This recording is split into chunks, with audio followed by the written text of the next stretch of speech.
दोस्तों लगातार 8 दिन हो गए हैं, मार्केट ने एक भी ग्रीन कैंडल नहीं बनाई है।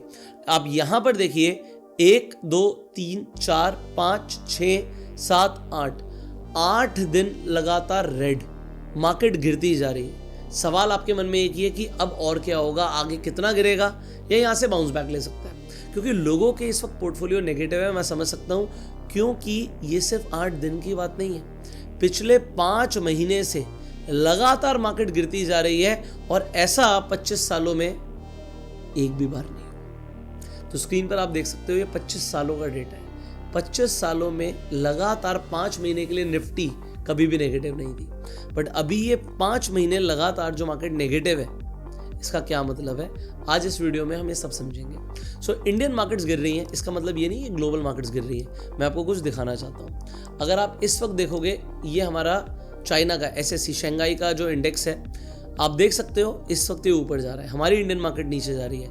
हैंग सेंग के तो क्या कहने, जो हांगकांग का इंडेक्स है वो आज 3.7% अप था। इसका जो ETF है वो आज लगभग 7% ऊपर था। तो डाइवर्सिफिकेशन करना ज़रूरी है। सिमिलरली नैस्डैक जो है वो भी नहीं मान रहा भाई, नैस्डैक पिछले 6 महीनों में 16% ऊपर है, तो नैस्डैक भी ऊपर जा रहा है। बट हमारी इंडियन मार्केट्स को क्या हुआ, सांप सूंघ गए क्या कुछ बहुत नेगेटिव चल रहा है जो आपको नहीं पता? चलो सबको समझते हैं। 6 कारण है जिसकी वजह से मार्केट गिर रही है। अगर आपने मेरी जो इससे पहले मैंने वीडियो बनाई थी दिल्ली इलेक्शंस के ऊपर कि दिल्ली इलेक्शंस का स्टॉक मार्केट पे क्या इंपैक्ट आएगा, अगर आपने वो वीडियो देखी तो आपके पैसे जरूर बच गए होंगे। क्योंकि मैंने क्लियरली बोला था, लोगों को ऐसा लग रहा है कि बीजेपी अब दिल्ली में आ गई है, सेंट्रल में भी बैठी है, तो ये स्टॉक मार्केट के लिए बहुत अच्छा है। बट कोई प्रभाव नहीं पड़ा और पढ़ना भी नहीं था। उस वीडियो में क्लियरली बोला था कि जो मार्केट है इस वक्त शॉर्ट टर्म के हिसाब से देखोगे तो अभी एक डाउन ट्रेंड चल रहा है, और क्योंकि डाउन ट्रेंड चल रहा है तो मार्केट दोबारा से नीचे जा सकती है। तो मार्केट के लिए पॉजिटिव नहीं था, ये उस वीडियो में बताया हुआ, आप जाके देख सकते हो। अब बात आती है अब क्या होगा और मार्केट क्यों गिर रही है। तो जो सबसे बड़ा रीजन है जो मार्केट गिर रही है वो है भाई साहब हमारे ट्रम्प साहब टैरिफ इंपोज करते जा रहे हैं। सबसे पहले तो उन्होंने अपने पड़ोसी देशों को डरा दिया, मैक्सिको और कनाडा को, दोनों को डरा दिया। और उन्हें नहीं डराया, पूरी दुनिया को डरा दिया कि तुम्हारी बारी तो बाद में आएगी, जो मेरे पड़ोसी हैं पहले तो मैं उन्हें नहीं छोड़ूंगा। तो कनाडा जो US के साथ ही खड़ा हुआ है, उस पर 25% का टैरिफ लगा दिया। मैक्सिको के ऊपर 25% का टैरिफ लगा दिया। मैक्सिको को बोला भैया या तो मेरी शर्तें मान लो या 25% का टैरिफ लगेगा। एक शर्त तो उन्होंने रखी कि बॉर्डर के ऊपर तुम्हारे गार्ड्स खड़े होंगे, तुम खर्चा करो, मैं नहीं करूंगा। पहले मैक्सिको को लगा ये क्या बात है, बट जैसे ही टैरिफ लग गया, एक दिन के अंदर बॉर्डर पर गार्ड्स खड़े हो गए कि तुम्हारे देश के लोग इलीगली हमारे देश में आ रहे हैं, गार्ड खड़े करो बॉर्डर पे। और इसकी वजह से जो मैक्सिको और कनाडा के ऊपर जो टैरिफ लगा, इसकी वजह से पूरी दुनिया डर गई है कि हमारे ऊपर कभी भी टैरिफ लग सकता है, और खासकर इंडिया। अभी PM साहब मिलने गए ना, जो PM साहब मिलने गए ट्रम्प साहब से, और आपको पता है एलन मस्क से भी मुलाकात हुई, तो पहले से ही US कंपनीज के ऊपर जो टैरिफ लगते हैं वो कम करके गए थे कि हमारे ऊपर ना लग जाए। बट यहाँ पर जो ट्रम्प साहब हैं उन्होंने क्लियरली सिग्नल दे दिया कि हमारी जो हार्ले डेविडसन इंडिया आती है वो होती 3 लाख की है, पड़ती 7 लाख की है लोगों को। तुमने तो बड़ा ज़्यादा टैक्स ले रखा है, टैक्स के ऊपर तो आपको पता ही है इंडिया के अंदर प्रॉब्लम बहुत ज़्यादा है, लोग बहुत ज़्यादा परेशान हैं। तो ऐसा नहीं है कि लोग ही परेशान हैं, जो इंटरनेशनल कंपनीज हैं वो भी परेशान है कि इंडिया में बेचें कैसे। टेस्ला नहीं आ पा रही, टेस्ला कहती है बेचूंगी कैसे, इतनी महंगी होके बिकेगी टेस्ला तो लोग अफोर्ड ही नहीं करेंगे, मेरे पास आएंगे ही नहीं। तो वो भी चाहते हैं कि टैरिफ कम किए जाए। क्या इंडिया मानेगा? सो यहाँ पर क्योंकि यहाँ पे एक डर है कि ट्रम्प इंडिया के ऊपर कुछ बड़े टैरिफ लगा सकता है, और चाइना के ऊपर जो 10% का टैरिफ लगाया वो नहीं हटाया, मैक्सिको और कनाडा का हटा दिया, उन्होंने बातें मान ली इसलिए। और उन्होंने टैरिफ लगा दिया एल्यूमिनियम और स्टील प्रोडक्ट्स के ऊपर कि जो हमारी डोमेस्टिक इंडस्ट्रीज हैं उन्हें बढ़ावा मिले। अब ये हुए 2 रीजन। तीसरा रीजन है कि FII बेचते जा रहे हैं। FII कितना बेच रहे हैं मैं आपको दिखाता हूँ। इस साल के अंदर 1,12,000 करोड़ की सेलिंग कर चुके हैं FIIs।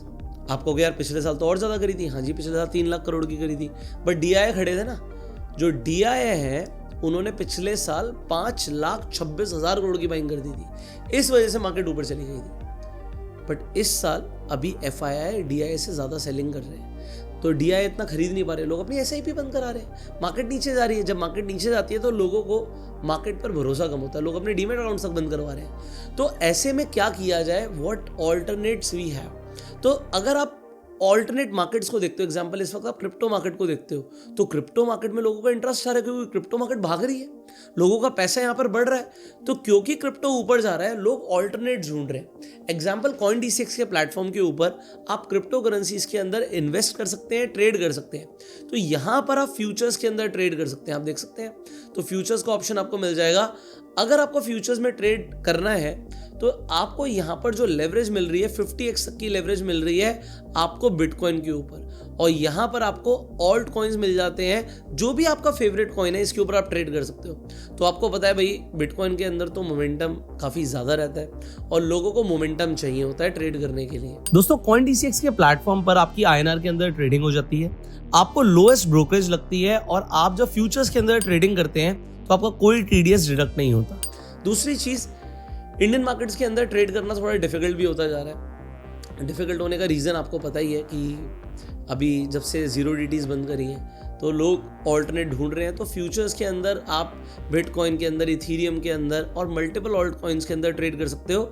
इनफैक्ट आप 100x तक का लेवरेज भी अनलॉक कर सकते हो, तो ये आपको बिटकॉइन के अंदर आपको दिख रहा है कि आप अनलॉक कर सकते हो 100x तक का मार्जिन, और कई सारे और भी कॉइन्स के अंदर। सो क्रिप्टो करेंसीज के अंदर अगर ट्रेड करना है तो CoinDCX का लिंक आपको डिस्क्रिप्शन और पिन कमेंट में मिल जाएगा। सो CoinDCX FIU रजिस्टर्ड है और यहाँ पर आप 100 रुपीज़ से भी इन्वेस्टमेंट शुरू कर सकते हो, और कभी भी इंस्टेंटली आप फंड्स ऐड कर सकते हो, विड्रॉ कर सकते हो, और 24/7 उनका सपोर्ट अवेलेबल है। सो अब यहाँ पर पॉइंट आता है कि अगर हमें क्रिप्टो करेंसीज के अंदर ट्रेड करना है तो यहाँ पर क्या वो सारे इंडिकेटर्स हमें मिलेंगे जो इंडियन मार्केट्स में मिलते हैं। आप सारे इंडिकेटर्स यहाँ पर अप्लाई कर सकते हो, what ever is your favourite indicator आपको यहाँ पर मिल जाएगा। आप अपनी जो स्ट्रैटेजीज अलग अलग मार्केट्स पर अप्लाई करते हो, इंडियन मार्केट्स में अप्लाई करते हो, वो आप क्रिप्टो मार्केट में भी अप्लाई कर सकते हो। लिंक डिस्क्रिप्शन पिन कमेंट में है। सो अब पॉइंट आता है इंडियन मार्केट्स में व्हाट वी कैन डू। इस वक्त अगर आप देखोगे जो इंडियन मार्केट्स खड़ी है क्रूशियल सपोर्ट लेवल पर खड़ी है। अभी जो मैं इमीडिएट सपोर्ट देख पा रहा हूं वो है 22,800 तक मार्केट आई थी और यहां से इमीडिएटली एक बाउंस बैक आया था, बट जो ये बाउंस बैक आया था उसके बाद मार्केट्स ने दोबारा से यहां तक आपको दिखाया कि पहुंचती हुई आपको मार्केट दिखी सेम सपोर्ट लेवल पर। सो जो 22,800 के आसपास का लेवल है आज भी ये लेवल टेस्ट हुआ है, तो आप देख सकते हो 2 दिन पहले सेम लेवल से मार्केट ने बाउंस बैक किया, आज मार्केट फिर गिरी बट फिर से यहाँ से थोड़ा सा बाउंस आया है। ये जो बाउंस आ रहा है बार बार 22,800, सो ये 22,800 आप इंपॉर्टेंट लेवल मार्क कर सकते हो। अगर ये लेवल टूटता है तो जो नेक्स्ट टारगेट है वो सीधा आ जाएगा आपका 21,800, और 21,800 अगर आप मेरी पहले की वीडियोस देखते हो, मैंने पहले भी बोला है कि इस लेवल के बाद मैं खुद एग्रेसिवली बाइंग करने लग जाऊंगा। उसका रीजन क्या है, अगर आप टॉप से देखोगे अभी तक मार्केट लगभग 13% नीचे है, बट अगर जो लेवल मैंने मार्क किया वहां पे पहुंचेगी तो ये 17% का लेवल हो जाएगा। और अगर आपने मेरी मार्टिंगल वाली स्ट्रैटेजी सुनी हो कि स्टॉक मार्केट में डिप के अंदर बाइंग करने की अपॉर्चुनिटी हो सकती है, और मार्टिंगल का जो सेकंड लेवल है, पहला लेवल 10%, दूसरा 17%, बाकी के लेवल्स क्या बताए थे कमेंट करके जरूर बताना, तो मुझे पता लगेगा मेरी वीडियोस देखते हो। तो 17% का जो लेवल है एक इंपॉर्टेंट लेवल होता है, हेज फंड्स यहाँ पे बाइंग करते हैं। सो ये लेवल देखने को आपको मिल सकता है, तो 21,800 तक मार्केट जा सकती है अगर मार्केट ने ये सपोर्ट तोड़ा, और आपको इनफैक्ट ये लेवल भी देखने को मिल सकता है जो 21,000 के आसपास का लेवल है ना। रीजन क्या है इस लेवल का, क्योंकि 4 जून को जहां तक मार्केट नीचे गई थी, ये दोबारा से ये लेवल को एक बार टेस्ट करने आ सकती है। तो अब अगर मार्केट ये सपोर्ट को नहीं तोड़ती और 5 महीने से क्योंकि मार्केट गिर रही है,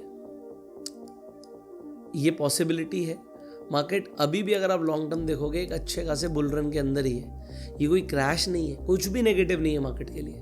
अगर यहाँ से बाउंस बैक करती है मार्केट तो आपको इस साल भी ऑल टाइम हाई ब्रेक होता हुआ दिखेगा। बट अगर मार्केट ने यहाँ पर 21,800 का लेवल तोड़ा, इनफैक्ट 21,000 का लेवल तोड़ा, तो फिर इस साल दोबारा से आपका कि मार्केट बाउंस बैक कर जाएगी, हमारी रिकवरी आ जाएगी, जो हमारे पोर्टफोलियो लाल पड़े हैं वो ग्रीन हो जाएंगे, पॉसिबिलिटी बहुत कम लगती है। सो अगर मार्केट को बाउंस बैक करना है, मार्केट को अभी इसी लेवल से बाउंस बैक करना चाहिए।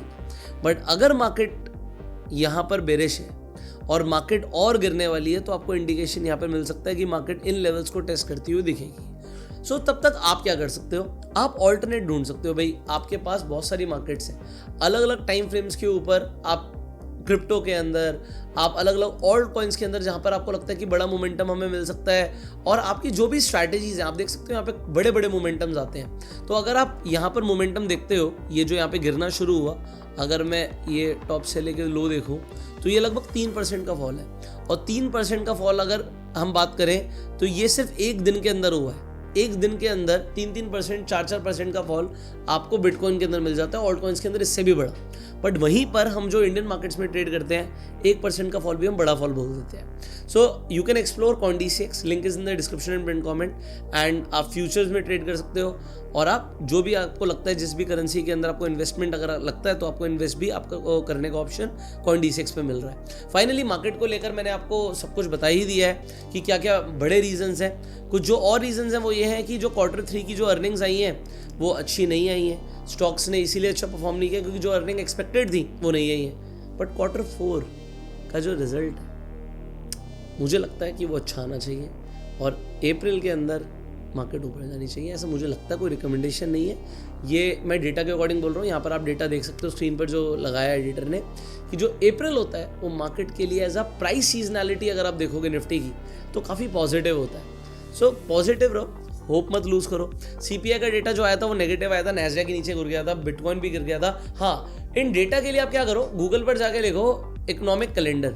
सो आपको कुछ इस तरीके का इकोनॉमिक कैलेंडर मिलेगा। अब जो CPI का डेटा है वो वेंसडे को आ चुका है, तो मैं आपको दिखा देता हूँ। जो भी इम्पैक्ट होता है ना, यहाँ पर अगर आप देखोगे, ये दिस वीक कर देते हैं। सो जो भी इम्पैक्ट है, जिस भी इवेंट का इम्पैक्ट है वो यहाँ पर स्टार्स में दिया हुआ है। तो जहाँ पर भी आपको 3 स्टार्स दिखते हैं मतलब उस डेटा का इम्पैक्ट है। जैसे फेड के जो चेयरपर्सन है उन्हें अपनी वहाँ पर एक स्पीच देनी थी, तो यहाँ पर इम्पैक्ट आपको ये टाइमिंग भी लिखा है कि किस टाइम पर वो स्पीच होगी और कब उसका इम्पैक्ट आएगा। तो क्रिप्टो करेंसीज तो 24 घंटे खुली हैं, तो वहाँ पर तो इम्पैक्ट दिखेगा। इंडियन डेटा का इतना ज़्यादा इम्पैक्ट नहीं आता, पर जो US का जैसे CPI डेटा था जो मैंने आपको बताया कि ये 7 बजे जो डेटा आया तो नैस्डैक भी एकदम से गिर गया था। तो ये हाई वॉलेटिलिटी यहाँ पर एक्सपेक्टेड होती है। तो ये इवेंट्स आप देख सकते हो, और उन इवेंट्स के अकॉर्डिंग आप पता लगा सकते हो कि कब इनफैक्ट आपको बिटकॉइन के अंदर भी बड़ा मोमेंटम देखने को मिल सकता है। सो इस वीडियो में हमने आपको इकोनॉमिक कैलेंडर के बारे में बताया, आपको ये भी बताया कि मार्केट्स लगातार गिर रही हैं, 5 महीने हो गए लगातार गिरते हुए, और Q3 का रिजल्ट नेगेटिव था। Q4 तक कुछ अच्छा हो सकता है, अभी मार्केट के लिए कुछ नेगेटिव कुछ भी नहीं है, बट लेवल्स मैंने आपको बता दिए जो आप भी आई होप मार्क करके रख लोगे। और मैंने इनफैक्ट आपको ये भी बताया कि अगर आप इसके अलावा जैसे आप इंडियन मार्केट्स में ट्रेड करते हो, अगर आप क्रिप्टो मार्केट एक्सप्लोर करना चाहते हो तो आप CoinDCX पर जाके अकाउंट खुलवा सकते हो, फ्री ऑफ कॉस्ट है, और यहाँ पर आप इनफैक्ट 100 रुपीज़ से भी डिपॉजिट कर सकते हो, और आप फ्यूचर्स के अंदर ट्रेड कर सकते हो, और आप लेवरेज पे ट्रेड कर सकते हो। सो दोस्तों, अगर आप बड़ा मोमेंटम कैप्चर करना चाहते हो तो बड़ा मोमेंटम कैप्चर तो डेफिनेटली आप क्रिप्टो के अंदर कर ही सकते हो। एग्जाम्पल इथीरियम की बात करूँ तो इथीरियम के अंदर अभी लेटेस्ट जो न्यूज़ आई है कि 36,600 इथीरियम एक वॉलेट के अंदर बाय हुए हैं। सो कुछ वेल्स कुछ ऐसा जानती हैं जो शायद लोग नहीं जानते। अभी आप इथीरियम को देखोगे तो कई सारे एक्सपर्ट्स ऐसा बोल रहे हैं कि भाई अपने सपोर्ट लेवल के आसपास है। सो इथीरियम, बिटकॉइन, ये बड़े बड़े कॉइन्स हैं जिसके अंदर लोग बहुत ज़्यादा ट्रेड भी करते हैं, एंड बिटकॉइन तो डेफिनेटली लोगों को बिटकॉइन ने काफ़ी पैसे बनाकर भी दिए हैं। सो CoinDCX के प्लेटफॉर्म पर आप बिटकॉइन, इथीरियम, इन सबके अंदर ट्रेड कर सकते हो और बड़ा मोमेंटम भी कैप्चर कर सकते हो। So link is in the description and pin comment. Finally आपको क्या लगता है हमारी जो इंडियन स्टॉक मार्केट है ये कहाँ जाने वाली है? क्या ये ऊपर जाने वाली है, नीचे जाने वाली है, और जाएगी तो कहाँ तक जाएगी? कमेंट करके ज़रूर बताइएगा, एंड इस वीडियो को शेयर कीजिए। अपना प्यार देने के लिए लाइक कर सकते हैं, subscribe the channel, click on the bell icon. You go self made and जय हिंद।